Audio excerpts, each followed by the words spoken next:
I stood in the back row of my grandfather's funeral while my own family acted like I didn't exist. They looked right past me as if I were a complete stranger. I could hear quiet whispers every time I took a step.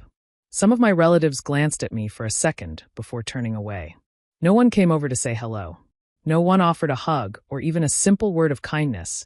That I believed the hardest part of that day would be saying goodbye to the only person who had ever made me feel loved. I had no idea that something even bigger was waiting for all of us before the day was over. Stick with me while I share my story, and if it touches you, don't forget to support our channel by hitting that subscribe button, dropping a like, and sharing it with the people you care about. My name is Marin Whitlock.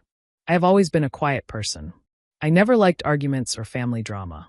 I worked hard, stayed out of trouble, and tried to treat people with respect.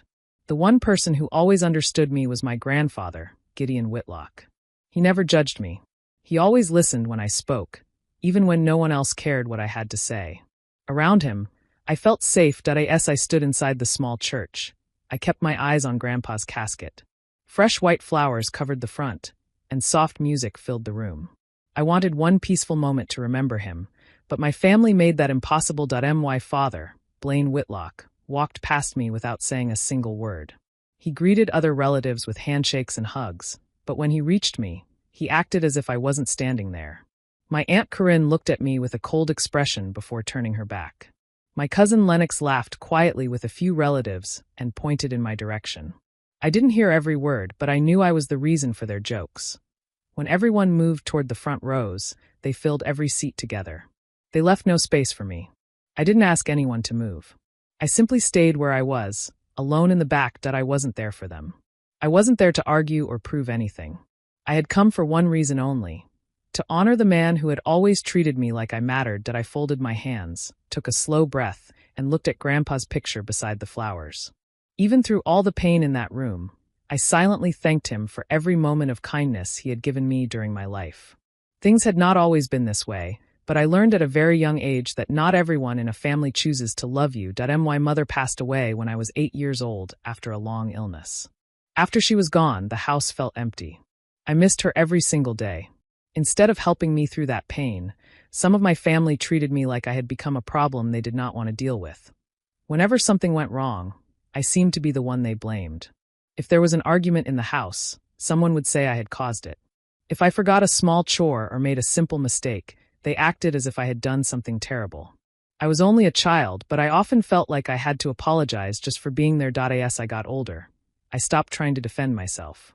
No matter what I said, no one listened. It was easier to stay quiet than to argue with people who had already made up their minds.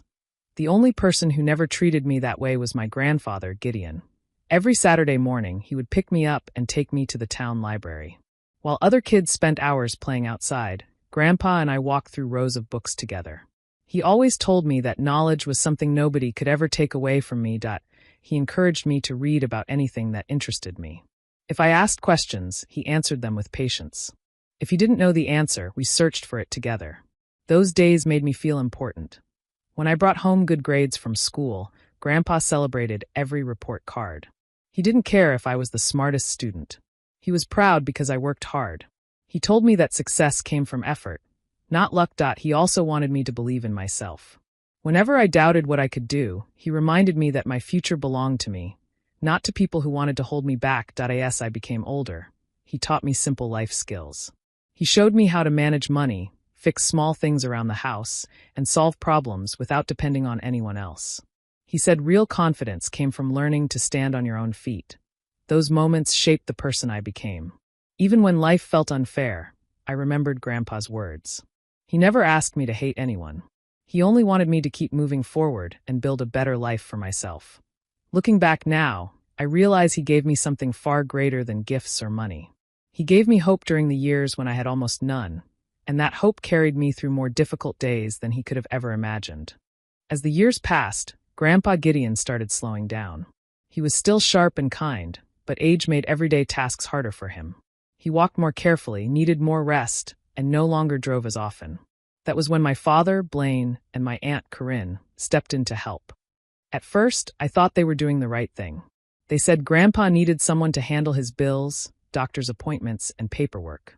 It sounded reasonable, so I didn't question it. But little by little, things began to change. Whenever I called Grandpa's house, someone else answered the phone. Most of the time it was Blaine or Corinne. They always had the same answer. He's sleeping. He's not feeling well today. The doctor says he needs complete rest. Every time I asked if I could visit, they found another reason to say no. They promised they would let Grandpa know I had called, but I never knew if they actually did. I started sending birthday cards and handwritten letters instead. Weeks passed without a reply. That wasn't like Grandpa. He had always answered my letters, even if it was only with a short note. I became worried. One Saturday, I drove to his house without telling anyone. I thought if I showed up with his favorite apple pie, maybe I could spend a few minutes with him. Before I could reach the front door, Blaine stepped outside and closed it behind him. He looked annoyed to see me. "You should have called first," he said. "I just wanted to see Grandpa. He had a rough night. He's exhausted. You need to stop dropping by." I offered to leave the pie with him, but he took it without inviting me inside. The door closed before I could say another word. As I walked back to my car, I looked at the living room window. For a second, I thought I saw the curtain move, but I couldn't tell if someone was standing there. After that day, I tried not to cause problems. If they said Grandpa needed rest, I told myself I should respect that. Still, something deep inside kept telling me that the story didn't feel right. I had no proof that anything was wrong. All I had were questions that nobody wanted to answer. Months turned into more than a year. The distance between Grandpa and me kept growing, even though I never stopped thinking about him. The hardest part was the guilt. Every night, I wondered if he believed I had stopped caring. I worried that he thought I had forgotten him or chosen to stay away. That thought hurt more than anything else, because I would never have walked away from the one person who had always stood by me. The service ended, and people slowly stood from their seats. Some wiped away tears while others walked toward the front to offer flowers and say their final goodbye. I waited until the crowd became smaller because I didn't want to get in anyone's way. I carried a single white rose in my hand. Grandpa had always loved white roses because they reminded him of the small garden behind his house. I gently placed the flower beside his casket and whispered, "Thank you for everything." It was the only goodbye I had left to give. As I turned around, I noticed the rest of the family gathering near the front entrance of the church. They were talking quietly among themselves. I walked toward them, thinking we would all leave together for the private family gathering after the funeral. Before I could reach them, Corinne stepped in front of me with her arms crossed. "The reception is only for close family," she said in a cold voice. For a moment, I thought I had heard her wrong. "I am family," I replied calmly. She gave me a small smile that didn't look friendly at all. "Today isn't the day to make a scene." Before I could answer, Lennox laughed under his breath and looked away. A few relatives standing nearby avoided looking at me. Not one person spoke up. Not one person said I should be there. Then Blaine walked over. He didn't ask what had happened. He simply looked at me and said, "You should just head home. Everything here is already taken care of." Those words hurt more than I expected. It felt like I had been pushed out of my own family without anyone saying it directly. For a few seconds, I thought about leaving. I could have walked away and never looked back. Instead, I took one slow breath and stayed silent. Grandpa had taught me that respect was shown through actions, not angry words. I wasn't going to argue in front of the church where we had just honored his life. Without saying anything else, I stepped away from the group. I stood alone near a large oak tree outside while everyone else talked, laughed softly, and made plans together. Cars began leaving one after another, and nobody asked if I needed a ride or even said goodbye. I watched them disappear down the road until the parking lot became quiet. The pain in my heart was heavy, but I refused to let their behavior change the reason I had come. This day belonged to Grandpa, not to the people who wanted me to feel unwanted. I looked back at the church one last time, thankful that I had been there to honor the man who had always believed I deserved a place, even when everyone else tried to convince me that I didn't. I had just reached my car when I heard someone calling from behind me. "Miss Whitlock." I turned around and saw a tall man in a dark gray suit walking toward me. He carried a leather briefcase and had a calm expression on his face. "I'm Sullivan Mercer," he said as he held out his hand. "I was your grandfather's attorney." I shook his hand, surprised that he knew who I was. "Mr. Mercer?" He gave a small nod. "Your grandfather left very clear instructions. Before anyone leaves today, every member of the immediate family must be present inside the church." I looked back toward the parking lot where several cars were already preparing to leave. "I don't think they'll want to stay," I said quietly. "They don't have a choice," he replied. These were Gideon's personal instructions, and I intend to follow them exactly. Without another word, Mr. Mercer walked across the parking lot and spoke with several relatives. Within a few minutes, people who had already climbed into their cars slowly returned to the church. Some looked confused, while others seemed annoyed by the delay. I followed everyone inside and quietly took a seat near the back once again. Mr. Mercer stood near the front beside the podium. He waited until the room became completely silent. "Thank you for remaining here," he began. "Before any discussions regarding Mr. Gideon Whitlock's estate can take place, I have been instructed to read a personal handwritten letter." The moment he mentioned the estate, I noticed several heads lift at once. Blaine leaned forward in his chair. Corinne folded her hands and watched the attorney closely. Even Lennox stopped whispering and paid attention. The sadness that had filled the church only minutes earlier seemed to disappear. The room now felt different. Everyone looked curious, almost impatient. Mr. Mercer reached into his briefcase and carefully removed a large sealed envelope. "The contents of this letter are to be read exactly as written," he said. Those were Mr. Whitlock's wishes. He held the envelope with both hands for a moment before breaking the seal. No one spoke. The church became so quiet that I could hear the soft ticking of the clock on the wall. I wasn't thinking about money or property. I simply wondered why Grandpa had written a letter instead of saying these things while he was alive. Mr. Mercer unfolded several handwritten pages and adjusted his glasses. He looked across the room one time before lowering his eyes to the paper. "I will now read Mr. Gideon Whitlock's final message exactly as he wrote it." Every person in the room fixed their eyes on him, waiting to hear Grandpa's last words. Mr. Mercer began reading the letter in a steady voice. "To my family, if you are hearing these words, it means I am gone. I hope you will listen carefully, because this is the truth I could no longer keep to myself." The room stayed completely silent. Then he continued. "For many years, I watched how Marin was treated. Some of you believed I didn't notice because I stayed quiet. You were wrong. I noticed every cold look, every cruel word, and every time she was made to feel like she didn't belong. I felt my heart beating faster. I couldn't believe what I was hearing." Mr. Mercer kept reading. "Marin, if you are here today, I need you to know something. You never failed me. You never stopped caring. I knew you tried to visit. I knew you called. I knew you wrote letters that never reached my hands." I slowly lowered my head as tears filled my eyes. For so long, I had believed Grandpa thought I had forgotten him. Hearing those words lifted a weight I had carried for years. The letter continued. "I also know that many lies were told in my name. People said I didn't want visitors. They claimed I asked to be left alone. Those words never came from me. A few people shifted nervously in their seats, but nobody interrupted." Mr. Mercer turned to the next page. "Because I feared this day would come, I began keeping careful records. I wrote down conversations, saved important papers, and documented every decision made about my finances and my home. I wanted the truth to survive, even if I did not." Several faces around the room lost their color. The attorney paused only long enough to turn another page. "Marin, I owe you an apology. I should have spoken sooner. I believed there would always be more time to make things right. I was wrong, and for that I am deeply sorry. I could no longer hold back my tears." Those simple words meant more to me than anyone in that room could understand. The final part of the letter was short but powerful. "To everyone gathered here today, there is one thing I want you to remember. Trust is earned through honesty, kindness, and loyalty. Marin showed me those qualities every day of her life. She was the family member I trusted most because her love never depended on what she could gain from me." When Mr. Mercer finished reading those words, he carefully folded the pages and looked up. No one spoke. The silence inside the church felt heavier than ever before. For the first time in many years, I knew Grandpa had understood everything, and no one could take that truth away from me. Mr. Mercer placed the letter down and opened a thick folder from his briefcase. The calm in the room did not last long. His next words changed everything. "Before we continue, I am required to present financial and legal documents that were reviewed and confirmed by Mr. Gideon Whitlock before his passing."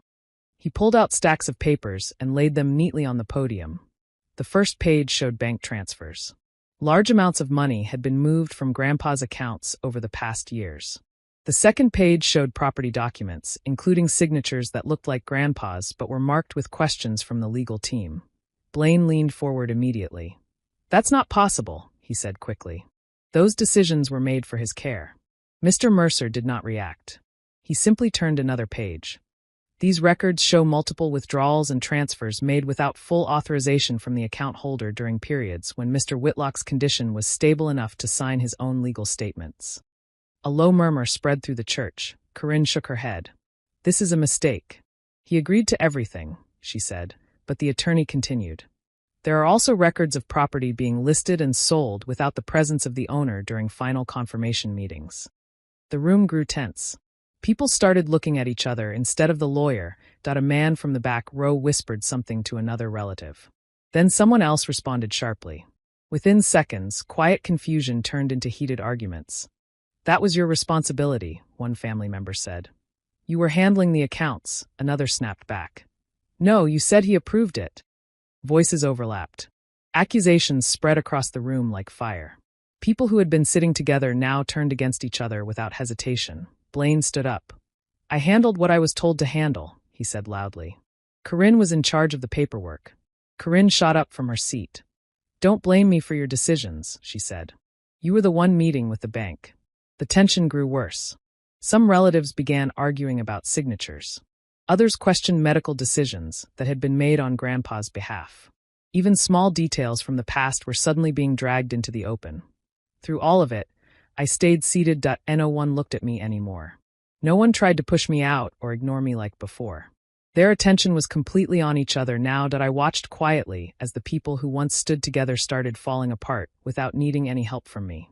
The noise in the room kept rising, but I stayed still. For the first time that day, I was not the center of their judgment. Instead, I was the only one left who was not trying to defend or hide anything. The truth in those documents had already done its work. The noise in the church slowly faded again as Mr. Mercer picked up another sealed envelope. This one was smaller, but it looked more important than anything else he had shown so far. "This document contains Mr. Gideon Whitlock's final instructions regarding his estate," he said. The room became quiet once more. Even the arguments stopped. Everyone waited, expecting their names to be called, expecting shares and promises to be read out. Mr. Mercer opened the envelope carefully and unfolded the document inside. "I will read this exactly as written," he said. He began. "To my family, I have made my decisions with a clear mind and full understanding. I leave my home and property located on Maple Ridge Drive to Marin Whitlock." A sharp sound filled the room. Like someone had dropped something. I froze where I sat. I could not even move for a moment. Mercer continued without pausing. "I also leave all personal savings and accounts under my name to Marin Whitlock, as she is the only one I trust to handle them responsibly." Whispers broke out immediately. People turned toward each other in shock, trying to understand what they had just heard. Blaine stood up halfway from his seat. "That is not what he wanted," he said quickly, but Mr. Mercer did not stop reading. "There are also personal journals and recorded notes documenting family actions, decisions, and events over the past several years. These are to be given to Marin Whitlock for her private possession." Corinne's face went pale. Lennox looked around the room as if searching for support, but no one met his eyes. Mercer turned another page. "In addition, I have arranged for several charitable donations to be made in the name of my late daughter, Marin's mother. These donations will continue yearly and are to be managed through a trust that cannot be changed or removed." The room reacted again. Some people spoke at once, but no one was listening to each other anymore. My hands were shaking slightly, but I kept them still in my lap. I could not believe what I was hearing. Everything Grandpa had built, everything he had worked for, was not going where anyone expected. Mercer reached the final line. "These decisions are final and legally binding. They reflect my full and final wishes." He lowered the paper. For a moment, there was complete silence again. This time, the silence felt different. It was not confusion anymore. It was realization.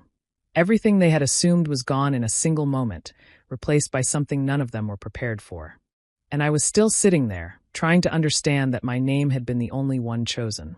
After everything was read, people slowly left the church in silence. No one spoke to me. No one tried to explain anything anymore. They were too busy dealing with what had just happened among themselves. I stayed behind until the room was almost empty. Mr. Mercer waited near the front, as if he already knew I would need a moment. When I finally stood up, he walked toward me. "If you have questions about the documents, I will help you," he said gently. I nodded but did not say much. My mind felt full, but not in a painful way anymore. It felt like something heavy had finally been lifted. Outside, the air was cool and quiet. The parking lot that had been full earlier was almost empty now.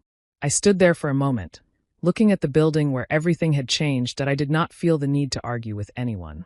I did not feel like chasing explanations or starting fights. Something inside me felt calm.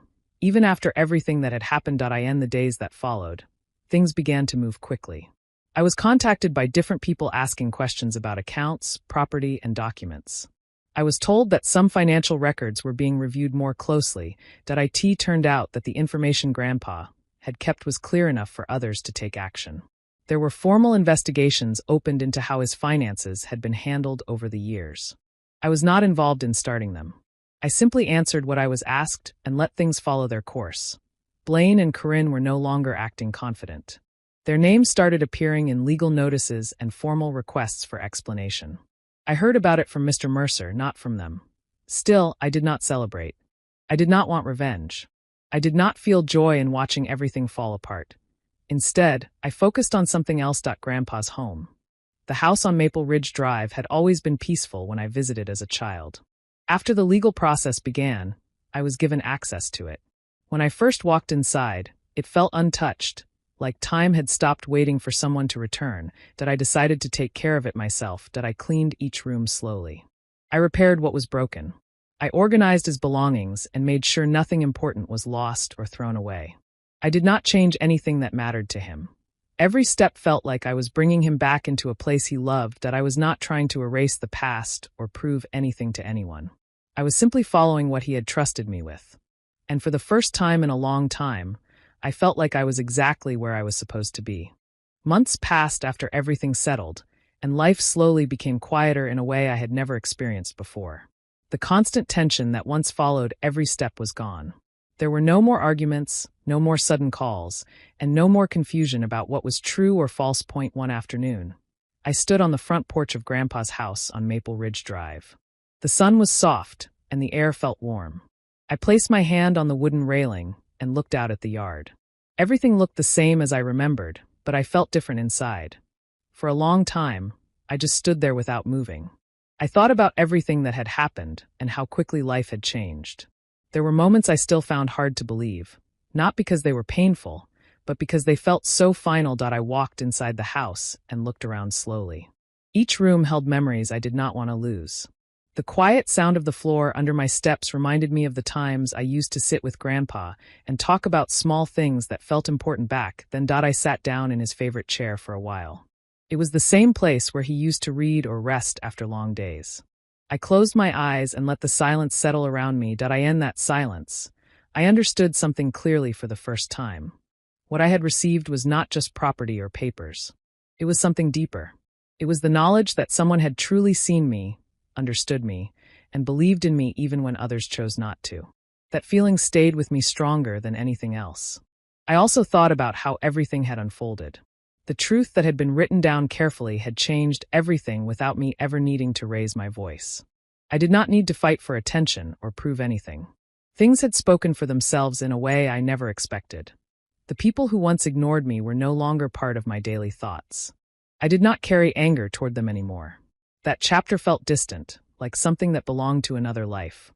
What mattered now was the peace I felt in this house and the meaning behind it. Standing again on the porch, I looked at the sky as it slowly turned golden. I realized something simple but powerful. The greatest gift I had received was not measured in money or things. It was the certainty that I was valued by someone who mattered deeply in my life. And that truth stayed with me, even when everything else had changed.